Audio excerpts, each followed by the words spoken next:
ভদ্র মহোদয় ও মহোদয়াগণ, মাননীয় অধ্যক্ষা প্রবেশ।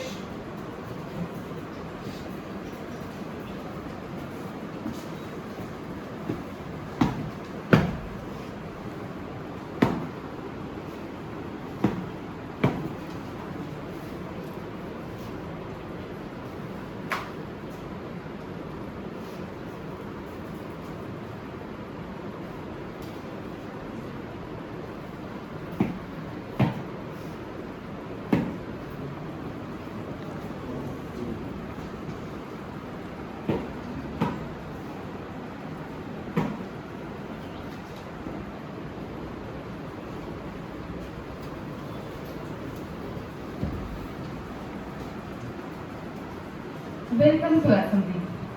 আজ 25শে আগস্ট 2026 মঙ্গলবার, পশ্চিমবঙ্গ বিধানসভার বাদল অধিবেশনের প্রথম দিন। বিধানসভার অধিবেশন আমাদের দেশপ্রেম, ঐক্য ও জাতীয় চেতনার এক গুরুত্বপূর্ণ মঞ্চ। বন্দে মাতরম আমাদের মাতৃভূমির প্রতি ভালোবাসা ও শ্রদ্ধার প্রতীক। তাই আসুন আমরা সকলে একসঙ্গে কণ্ঠ মিলিয়ে মাতৃভূমিকে শ্রদ্ধা জানানোর মাধ্যমে আজকের অধিবেশন শুরু করি। বন্দে মাতরম গানটি শুরু করব।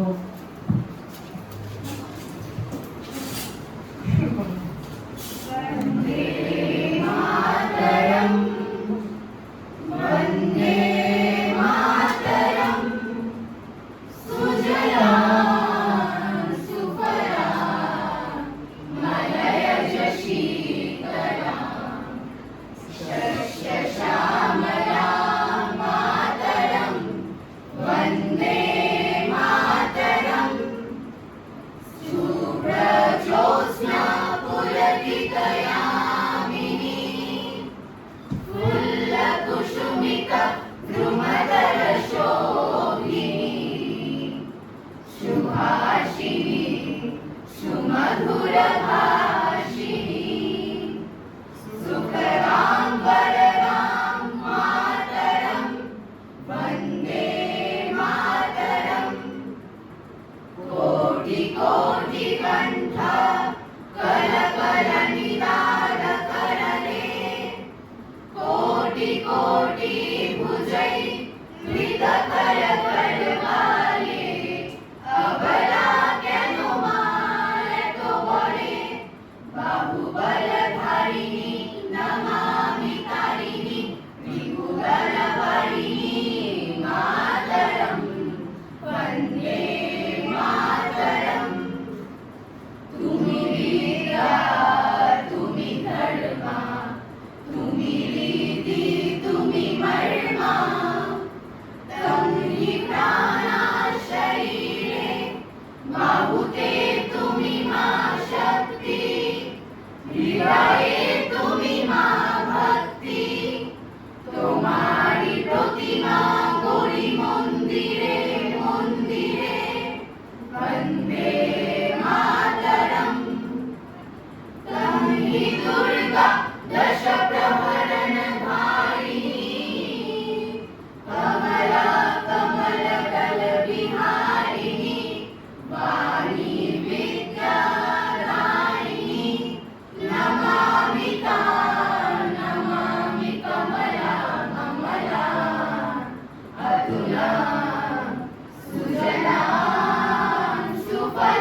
গ্রহণ করুন।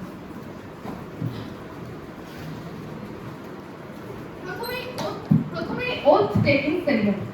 আপনারা সকলেই জানেন বিধানসভার উপনির্বাচনে কয়েকজন সদস্য নবনির্বাচিত হয়ে এসেছেন। নবনির্বাচিত সদস্যদের সভা আরম্ভের আগে শপথ গ্রহণ করা আবশ্যকীয়। তাদের শপথ গ্রহণ করার বিষয়টি সভার কার্যবিবরণীতে উল্লেখ আছে। এখন আমি মাননীয় সচিব মহোদয়কে শপথ গ্রহণের জন্য নতুন সদস্যদের নাম পর্যায়ক্রমে ঘোষণা করতে অনুরোধ করছি। আমি প্রথমে 144 ফলতা উপনির্বাচনে নির্বাচিত নতুন বিধায়িকা মাননীয়া শ্রীমতী বনি বিশ্বাস মহাশয়াকে শপথ গ্রহণের জন্য আহ্বান করছি।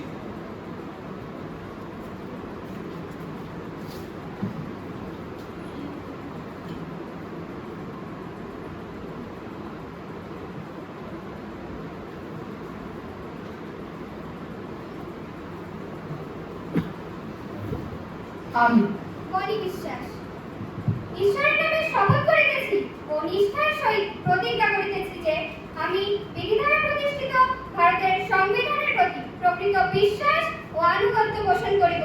আমি ভারতের সার্বভৌমত্ব ও সংহতি রক্ষা করিয়া চলিব এবং যে কর্তব্যভার আমি গ্রহণ করিতে চলিয়াছি তাহা বিশ্বস্তভাবে নির্বাহ করিব। ভালো থাকবেন। বিধানসভায় আপনাকে স্বাগত। ধন্যবাদ। আপনার সুস্বাস্থ্য কামনা করি।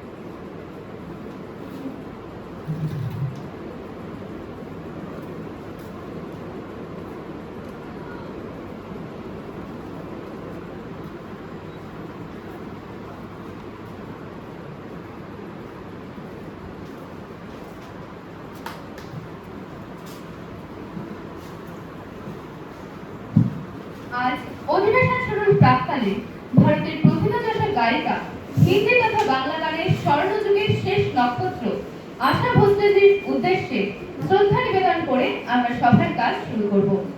আপনারা সকলেই জানেন গত 12 এপ্রিল রবিবার সন্ধ্যায় শেষ নিঃশ্বাস ত্যাগ করেছিলেন 92 বছর বয়সে। তিনি মহারাষ্ট্রের সাংলিতে সঙ্গীত পরিবারে জন্মগ্রহণ করেন 1933 সালের 8 সেপ্টেম্বর। শাস্ত্রীয় সঙ্গীতের পাশাপাশি গজল, পপ, লোকসঙ্গীত সহ বিভিন্ন ধরনের গান সবেতেই সমান পারদর্শী ছিলেন মাননীয় আশা ভোসলেজি। তিনি পদ্মশ্রী, পদ্মবিভূষণ সহ বহু সম্মান অর্জন করেছিলেন। এখন আমি মাননীয় লিডার অফ দ্য হাউস মুখ্যমন্ত্রীকে ওনার স্মৃতির উদ্দেশ্যে কিছু বলতে অনুরোধ করছি। আশাতীত প্রয়াণে আমি খুশিভাবে গেছি। এই হলো সঙ্গীত জগতের এক অপূরণীয় প্রতীক। তার শিল্পী জীবন আমাদের শেখায় প্রতিভা, কঠোর পরিশ্রম এবং অধ্যবসায় থাকলে একজন শিল্পী প্রজন্মের পর প্রজন্ম মানুষের হৃদয়ে বেঁচে থাকতে পারেন। সেই জন্য তিনি ভারতীয় চলচ্চিত্রের আজীবন অবদানের অন্যতম সর্বোচ্চ সম্মান দাদা সাহেব ফালকে পুরস্কারে সম্মানিত হন। আমি মনে করি তিনি ভারতরত্ন। আমি তিনার আত্মার চির শান্তি কামনা করি। ধন্যবাদ। এখন আমি মাননীয় বিরোধী দলনেত্রী রাহি বিশ্বাস মহাশয়কে আশাদের সম্পর্কে কিছু বলতে অনুরোধ করছি।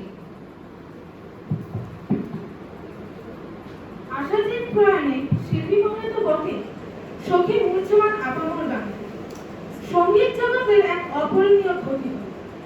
আধুনিক বাংলা গানের শ্রেষ্ঠ কণ্ঠশিল্পীদের মধ্যে মান্না দে, হেমন্ত মুখোপাধ্যায়, সন্ধ্যা মুখোপাধ্যায়, শ্যামল মিত্র, মানবেন্দ্র মুখোপাধ্যায় এক একটা আগেই চলে গেছে। এবার নিল আশার শেষ প্রদীপ। আমি তার অমর আত্মার শান্তি কামনা। আশা ভোসলের স্মৃতিতে আমরা 2 মিনিট দাঁড়িয়ে নিরাপত্তা পালন করব। শুরু করুন।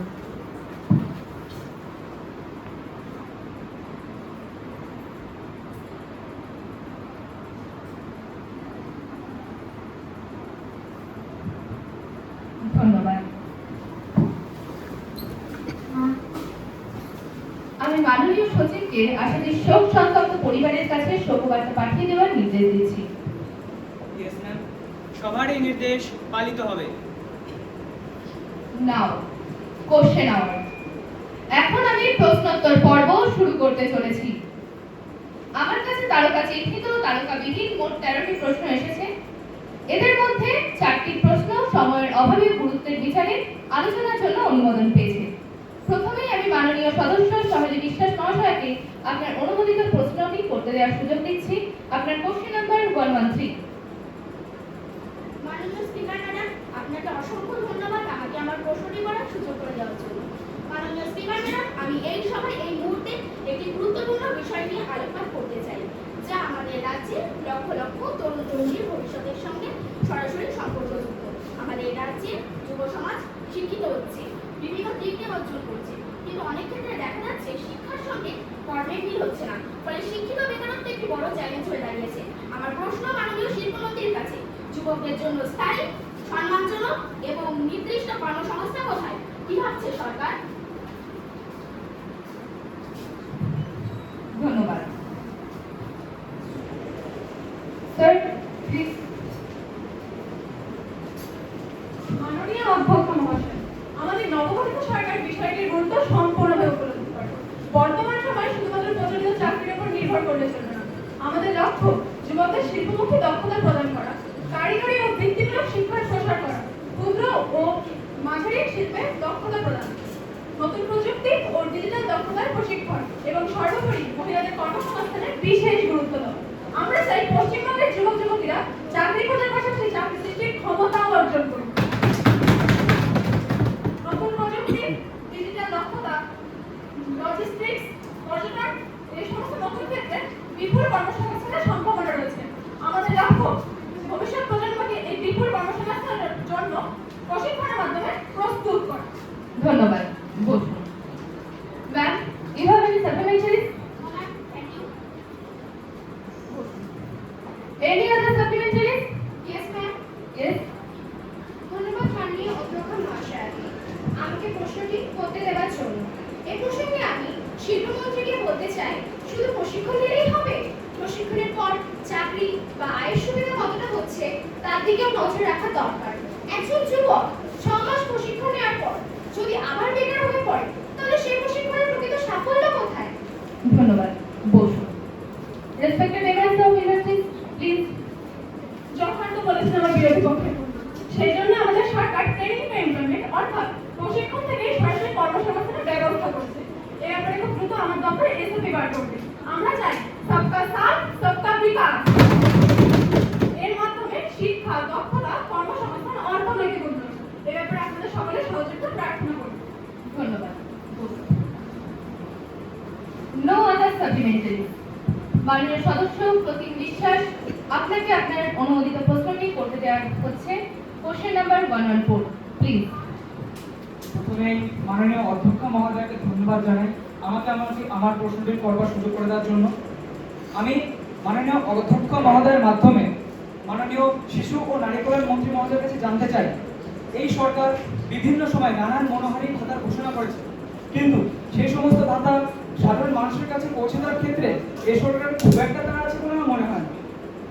সাধারণ মানুষ শুধুমাত্র ঘন্টার পর ঘন্টা দাঁড়িয়ে এই সাইবার ক্যাফে মাননীয় সদস্য, আপনি আপনার বক্তব্য সংক্ষিপ্ত করে সরাসরি প্রশ্ন আসুন। নিশ্চয় ম্যাডাম, আমি আমার প্রশ্ন যাচ্ছি। আমার প্রশ্ন অন্নপূর্ণা প্রকল্প নিয়ে কেন্দ্র করে, তাই আমি সরাসরি মাননীয় শিশু ও নারী কল্যাণ মন্ত্রী মহাশয়ের কাছে জানতে চাই। আমার প্রথম প্রশ্ন, অন্নপূর্ণা যোজনা প্রকল্পে এখনো পর্যন্ত সমগ্র পশ্চিমবঙ্গে আবেদনকারীর মোট সংখ্যা কত? এবং আমার দ্বিতীয় প্রশ্ন, এই আবেদনকারীদের মধ্যে কতজনই বা টাকা পেয়েছেন এবং এই প্রকল্পের বর্তমান অবস্থাটা বা কি? ধন্যবাদ। বসুন। Yes, the Minister of Women and Child Development, please. আপনার প্রথম প্রশ্নের উত্তরে জানাতে চাই, মোট আবেদনকারীর সংখ্যা 1,80,00,000। এর মধ্যে 1,62,00,000 আবেদন আমরা টাকায় সম্পূর্ণ করতে পেরেছি। আর আপনার দ্বিতীয় প্রশ্নের উত্তরে বলতে চাই যে 1,45,00,000 অন্নপূর্ণারা টাকা পেতে শুরু করেছে। এই টাকা আমরা এই মাস অর্থাৎ 17 আগস্ট থেকে দেওয়া শুরু করেছি। আর আপনার তৃতীয় প্রশ্নের উত্তরে বলবো, বর্তমান সহায়তার পরিমাণ প্রতি মাসে 3,000 টাকা এবং 99% আবেদন যাচাই সম্পন্ন হয়েছে ও যোগ্য আবেদনকারীদের অর্থ প্রদান প্রক্রিয়া এখনো চলছে। মাননীয় অধ্যক্ষ মহাশয়, Member, you are not to be allowed. Please be seated. Please. Please. Sir, you have any supplementary? No madam, thank you. Any other supplementary? Yes ma'am. Yes. ধন্যবাদ ম্যাডাম আমাকে আমার প্রশ্নটি করার সুযোগ করে দেওয়ার জন্য। আমি আমার বিরোধী পক্ষের মন্ত্রী মহোদয়ের কাছ থেকে শুধুমাত্র এই একটি প্রশ্নের উত্তর জানতে চাইছি যে এখনো পর্যন্ত যে সকল অন্নপূর্ণারা এই নতুন অন্নপূর্ণা যোজনার আওতায় আসেনি বা যাদের আবেদন এখনো পর্যন্ত বাতিল করা হয়েছে, ঠিক কি কারণে তাদের আবেদন বাতিল করা হয়েছে তা কি আদৌ জনগণকে জানানো হচ্ছে? ধন্যবাদ। Respected minister, please. হ্যাঁ, ঠিক কারণে আবেদন বাতিল হয়েছে সেটি জানিয়ে দেওয়া হবে বা এখনো হচ্ছে। ধরুন কেউ ইনকাম ট্যাক্স জমা দিল, তার ক্ষেত্রে লেখা থাকবে আইডিতে, কারণ ইনকাম বেশি থাকলে সেক্ষেত্রে লেখা থাকবে ইনকাম অ্যাবাভ 10,000 পার মান্থ। আবার ধরুন কাউকে ফিজিক্যাল ভেরিফিকেশনের সময় খুঁজে পাওয়া যায়, সেক্ষেত্রে লেখা থাকবে নট ফাউন্ড ইত্যাদি। তবে অধিকাংশ ফর্ম বাতিল হয়েছে আধারের সঙ্গে ব্যাংকের নামের মিসম্যাচের জন্য। এর সংখ্যা প্রায় 10,000। ধন্যবাদ। বসুন। Yes. মাননীয় স্পিকার ম্যাডামের মাধ্যমে আমি মন্ত্রী মহোদয়ের কাছে জানতে চাইব, আমি এমন অনেকের নামই জানি যারা ফর্মে উল্লেখিত সমস্ত শর্ত পূরণ করা সত্ত্বেও তাদের ভাতা মঞ্জুর করা হয়নি। এক্ষেত্রে তাহলে কি কোনো বিশেষ শর্ত আছে? কারণ আমি দেখেছি যারা কোনো বিশেষ রাজনৈতিক দলের সমর্থক তাদের ক্ষেত্রে ভাতা পেতে কোনো সমস্যাই হচ্ছে না। হ্যাঁ, আমরা দেখেছি। মেম্বার, প্লিজ প্রেসিডেন্ট, প্লিজ আপনারা বসুন। আপনারা বসুন, শান্ত হন। Any other supplementaries? Okay. Now the next question number is 116. Please. ধন্যবাদ মাননীয় অধ্যাপক মহাশয়কে। আমি আপনার মাধ্যমে মাননীয় পরিবহন মন্ত্রীর কাছে জানতে চাই, সরকারি বাসে মহিলাদের বিনামূল্যে যাতায়াতের যে ঘোষণা সরকার করেছে তার বর্তমান স্থিতি কি? কিভাবে সাধারণ মহিলা যাত্রীরা এই প্রকল্পের সুবিধা পাচ্ছে? এর জন্য কি কোনো নিয়ম ধার্য করা হচ্ছে? ধন্যবাদ। বসুন। Respected Health Minister, please.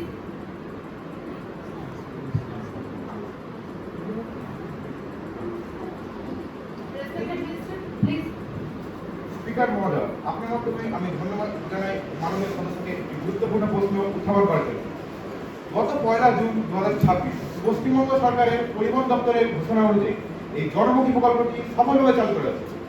আমাদের রাজ্যের মহিলাদের ক্ষমতায়ন ও যাতায়াতের সুবিধা সুনিশ্চিত করতে বিভিন্ন সরকারি বাস যেমন সিএসটিসি, ডাব্লিউবিটিসি, এসবিএসটিসি এবং এনবিএসটিসি বাসে মহিলাদের যাতায়াতে সম্পূর্ণ বিনাভাড়ায় চালু করা হয়েছে।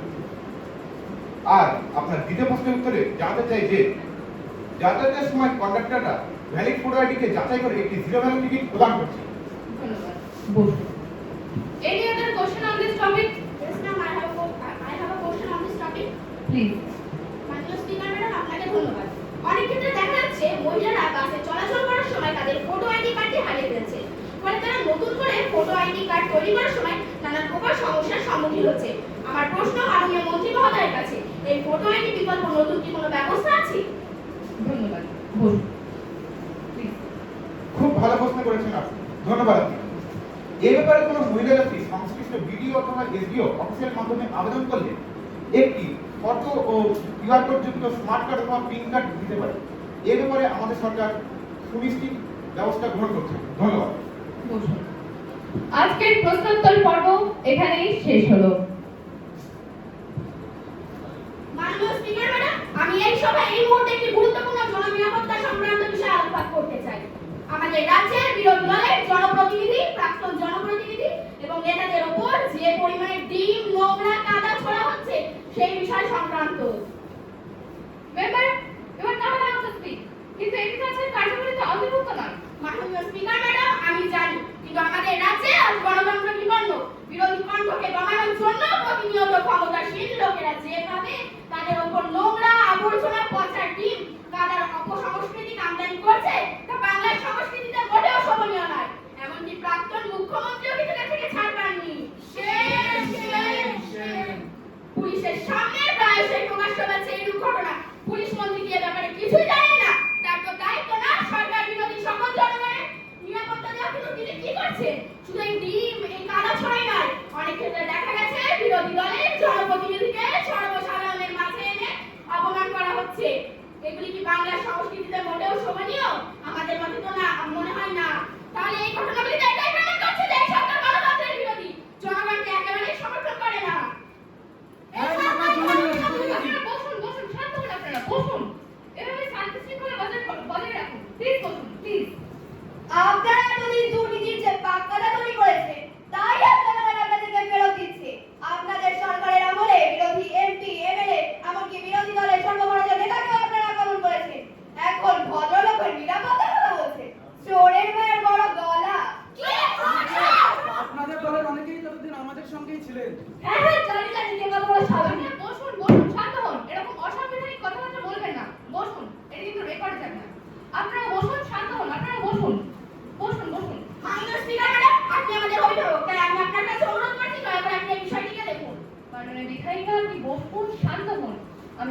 দেখব। মাননীয় শ্রীমতী বৈশালী, প্লিজ। প্রথমেই ধন্যবাদ মাননীয় অধ্যাপক মহাশয়াকে আমাকে এই সময় বলার সুযোগ করে দেওয়ার জন্য। আমি মুলতবি প্রস্তাব উত্থাপনের জন্য অনুমতি প্রার্থনা করছি। মাননীয় সদস্য, আপনি বসুন। এখন প্রশ্ন হলো যে মাননীয় সদস্যকে মুলতবি প্রস্তাব উত্থাপনের জন্য অনুমতি দেওয়া হোক। যারা প্রস্তাবের সপক্ষে তারা হ্যাঁ বলুন। হ্যাঁ। ধন্যবাদ, বসুন। এই সভার অনুমতি পাওয়া গেল। আজ বিকেল 4টের সময় মুলতবি প্রস্তাব নিয়ে আলোচনা হবে। মাননীয় সদস্যগণ এবং এই সভার অবগতির জন্য জানাচ্ছি, আমি গুরুত্বপূর্ণ জনস্বার্থ সম্পর্কিত বিষয়ে 3টি দৃষ্টি আকর্ষণী প্রস্তাবের নোটিশ পেয়েছি। এগুলি হলো নাম্বার 1, মাননীয় বিধায়িকা শ্রী ইমানি বিশ্বাস মহাশয়ের দেওয়া মুর্শিদাবাদের সুধীর ভাগীরথী নদীর গঙ্গা ভাঙনের ভয়ঙ্কর পরিস্থিতি বিষয়ক। নাম্বার 2, মাননীয় বিধায়ক শ্রী বঙ্কিম ঘোষ মহাশয়ের দেওয়া কল্যাণী মহাত্মা গান্ধী মেমোরিয়াল হাসপাতালে জরুরি পরিষেবার জন্য প্রয়োজনীয় ওষুধের সংকট বিষয়ক। নাম্বার 3, মাননীয় বিধায়ক শ্রী আদিপোদ্দার মহাশয়ের দেওয়া পশ্চিম মেদিনীপুর জেলার সবংয়ের বিস্তীর্ণ এলাকায় প্রবল বৃষ্টির ফলে বন্যা পরিস্থিতি তৈরি হওয়ায় স্থানীয় মানুষের দুর্ভোগ বিষয়ক। লেডিস এন্ড জেন্টলম্যান, এই 3টি দৃষ্টি আকর্ষণী প্রস্তাবের মধ্যে আমি মাননীয় সদস্য শ্রী আদিপোদ্দার মহাশয়ের দেওয়া পশ্চিম মেদিনীপুর জেলার বিস্তীর্ণ অঞ্চলে ঈশান বন্যা পরিস্থিতি তৈরি হওয়ার ফলে স্থানীয় মানুষের দুর্ভোগ বিষয়টি নোটিশটি গ্রহণ করছি। সংশ্লিষ্ট বিধায়ক ভারপ্রাপ্ত মন্ত্রী তথা মাননীয় মুখ্যমন্ত্রীকে আপনার বিবৃতি দিতে অনুরোধ করছি। আপনি কি এখনই বিবৃতি দিতে চান? ধন্যবাদ মাননীয় অধ্যক্ষ মহাশয়া। আমি বিষয়টি সম্পর্কে অবগত আছি, তাই এখনই বিবৃতি দিতে চাই। অনুমতি দিচ্ছি।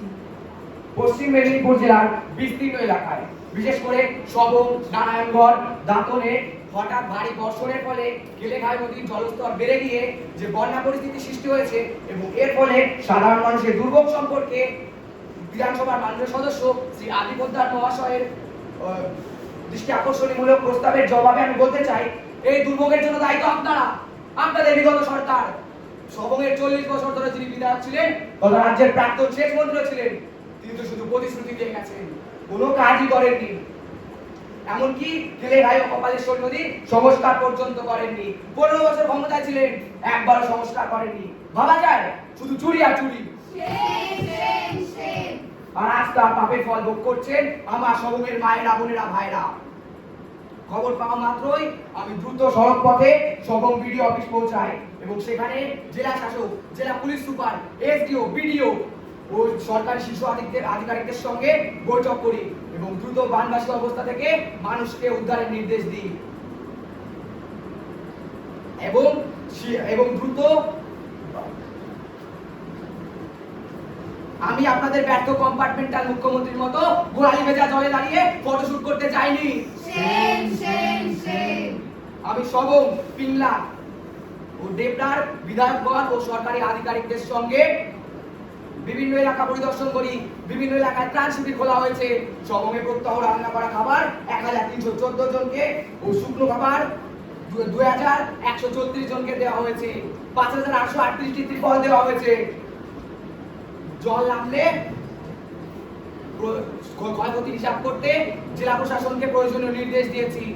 এখন পর্যন্ত সবংয়ে 2 জনের মৃত্যু হয়েছে। মৃতদের পরিবার পিছু 9 লক্ষ করে টাকা আর্থিক সাহায্য কথা ঘোষণা করা হয়েছে। 3200টি বাড়ি ক্ষতিগ্রস্ত হয়েছে।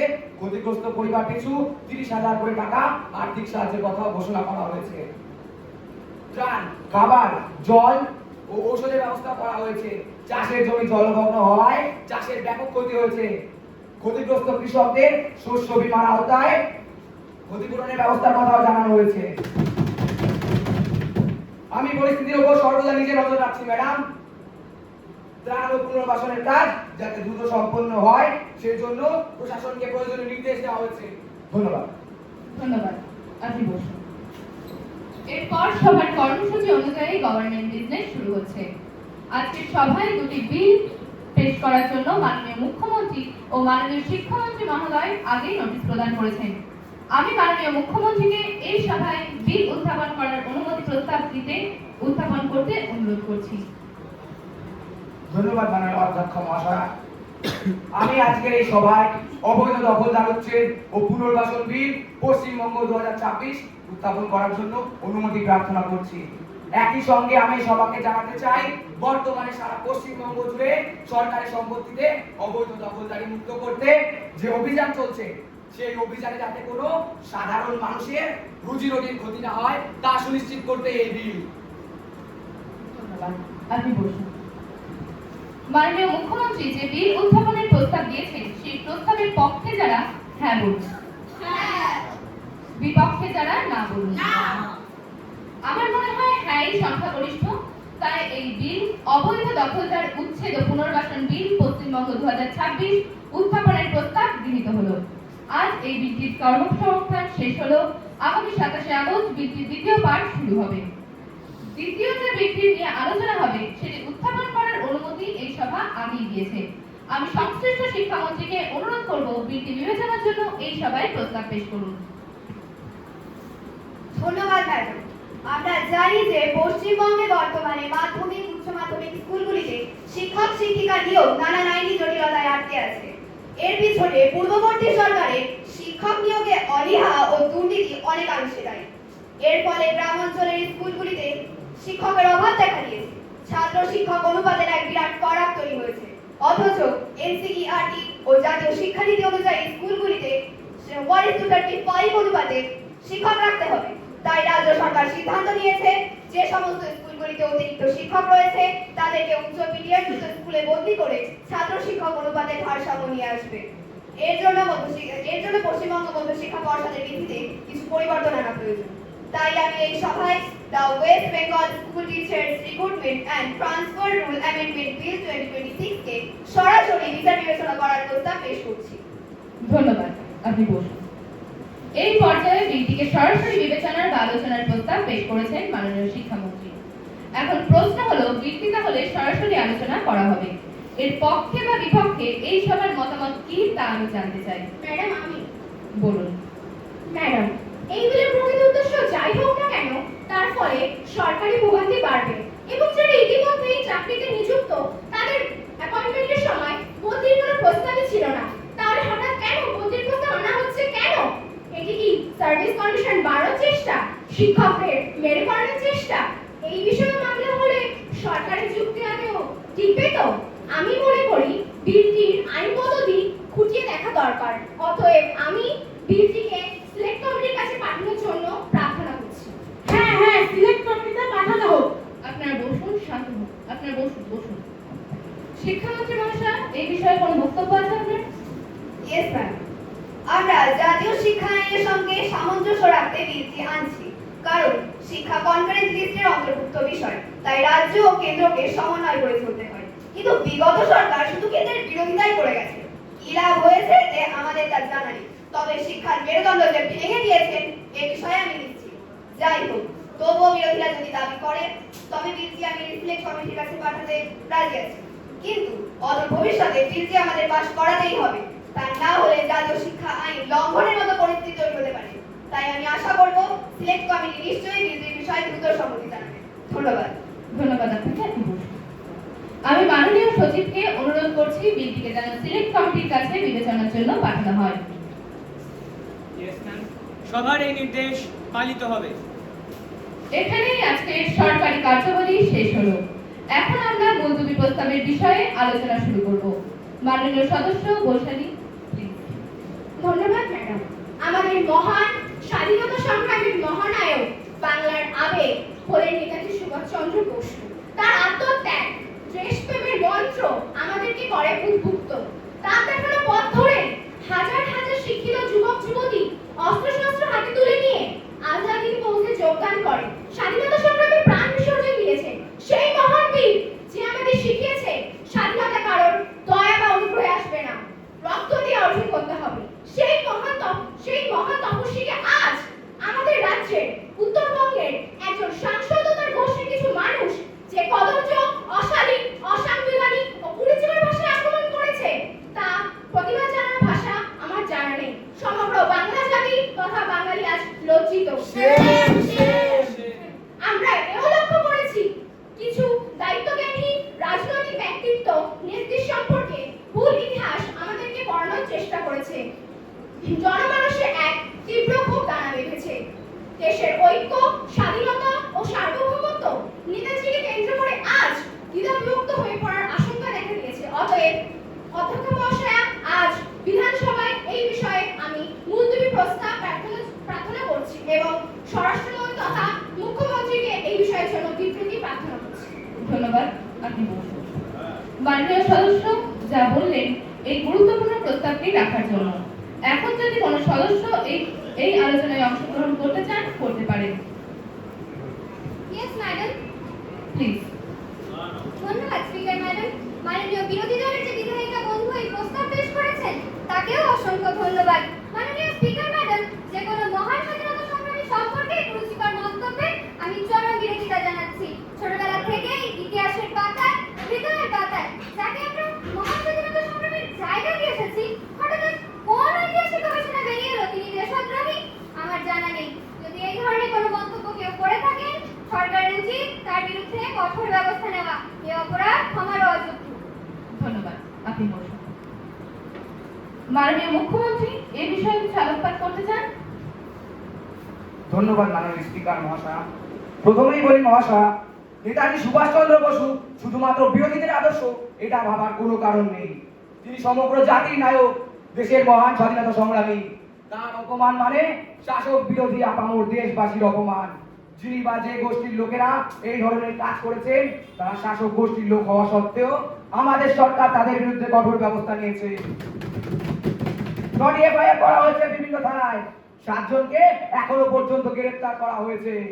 যে সাংসদ এই কাজ করেছেন তিনি সর্বসম্মুখে এই কাজের জন্য ক্ষমা চেয়েছেন। আমি এই সভাকে আরো জানিয়ে রাখি, এই সরকার সংশ্লিষ্ট সাংসদকে দেওয়া পশ্চিমবঙ্গ সরকারের বিশেষ সম্মান ফিরিয়ে নিচ্ছে। আমি এই সভাকে আশ্বস্ত করতে চাই, ভবিষ্যতে এই ধরনের ঘটনা কেউ ঘটানোর চেষ্টা করলে আমাদের সরকার কঠোর ব্যবস্থা নেবে। তবে এটা জানিয়ে রাখতে চাই বিরোধী দলের বন্ধুকে যে আপনাদের সরকারের আমলে উচ্চ প্রাথমিকের ইতিহাস বইতে ক্ষুদিরাম বসু, প্রফুল্ল চাকি, বিনয় বাদল দীনেশের মতো মহান স্বাধীনতা সংগ্রামীকে সন্ত্রাসবাদী বলে আখ্যায়িত করা হয়েছিল। সে বিষয়টিও কিন্তু বিগত সরকারের দেখা উচিত ছিল, কিন্তু আপনারা তা করেননি। তবে আমাদের এই সরকার এই ভুল ইতিহাস ছাত্রছাত্রীদের করতে দেবে না। সিলেবাসের পরিবর্তন হবে, এর জন্য সিলেবাস কমিটি গঠন করা হয়েছে। আগামী শিক্ষাবর্ষ থেকেই নতুন সিলেবাস প্রবর্তিত হবে। ধন্যবাদ। ধন্যবাদ মুখ্যমন্ত্রী, আপনি বসুন। মাননীয় সদস্য বৈশালী, আপনি কি এই বক্তব্যে কিছু রাখতে চান? হ্যাঁ ম্যাম, ধন্যবাদ। আমি শুধুমাত্র বলতে চাই এই বিষয় নিয়ে আরো বিস্তারিত আলোচনা দরকার আছে, কারণ সরকার কোনো ব্যক্তিকে পেছন থেকে আড়াল করার চেষ্টা করছে। ধন্যবাদ। ধন্যবাদ। এই সভায় নেতাজি সুভাষচন্দ্র বসু সম্পর্কে কুরুচিকর মন্তব্য করা ও স্বাধীনতা সংগ্রামীদের যোগ্য সম্মান দেওয়া সংক্রান্ত মুলতবি পেশ করেছেন। যারা এর সপক্ষে তারা হ্যাঁ বলুন, যারা বিপক্ষে তারা না বলুন। সবার সিদ্ধান্ত হলো না, অর্থাৎ না বলা সদস্যের সংখ্যাই বেশি। তাই এই মুলতবি প্রস্তাবটি বাতিল করা হলো, বাতিল করা হলো, বাতিল করা হলো। আজকের সভার কাজ এখানে আনুষ্ঠানিকভাবে শেষ হলো। আমরা জাতীয় সঙ্গীতের মাধ্যমে এই সভা শেষ করব।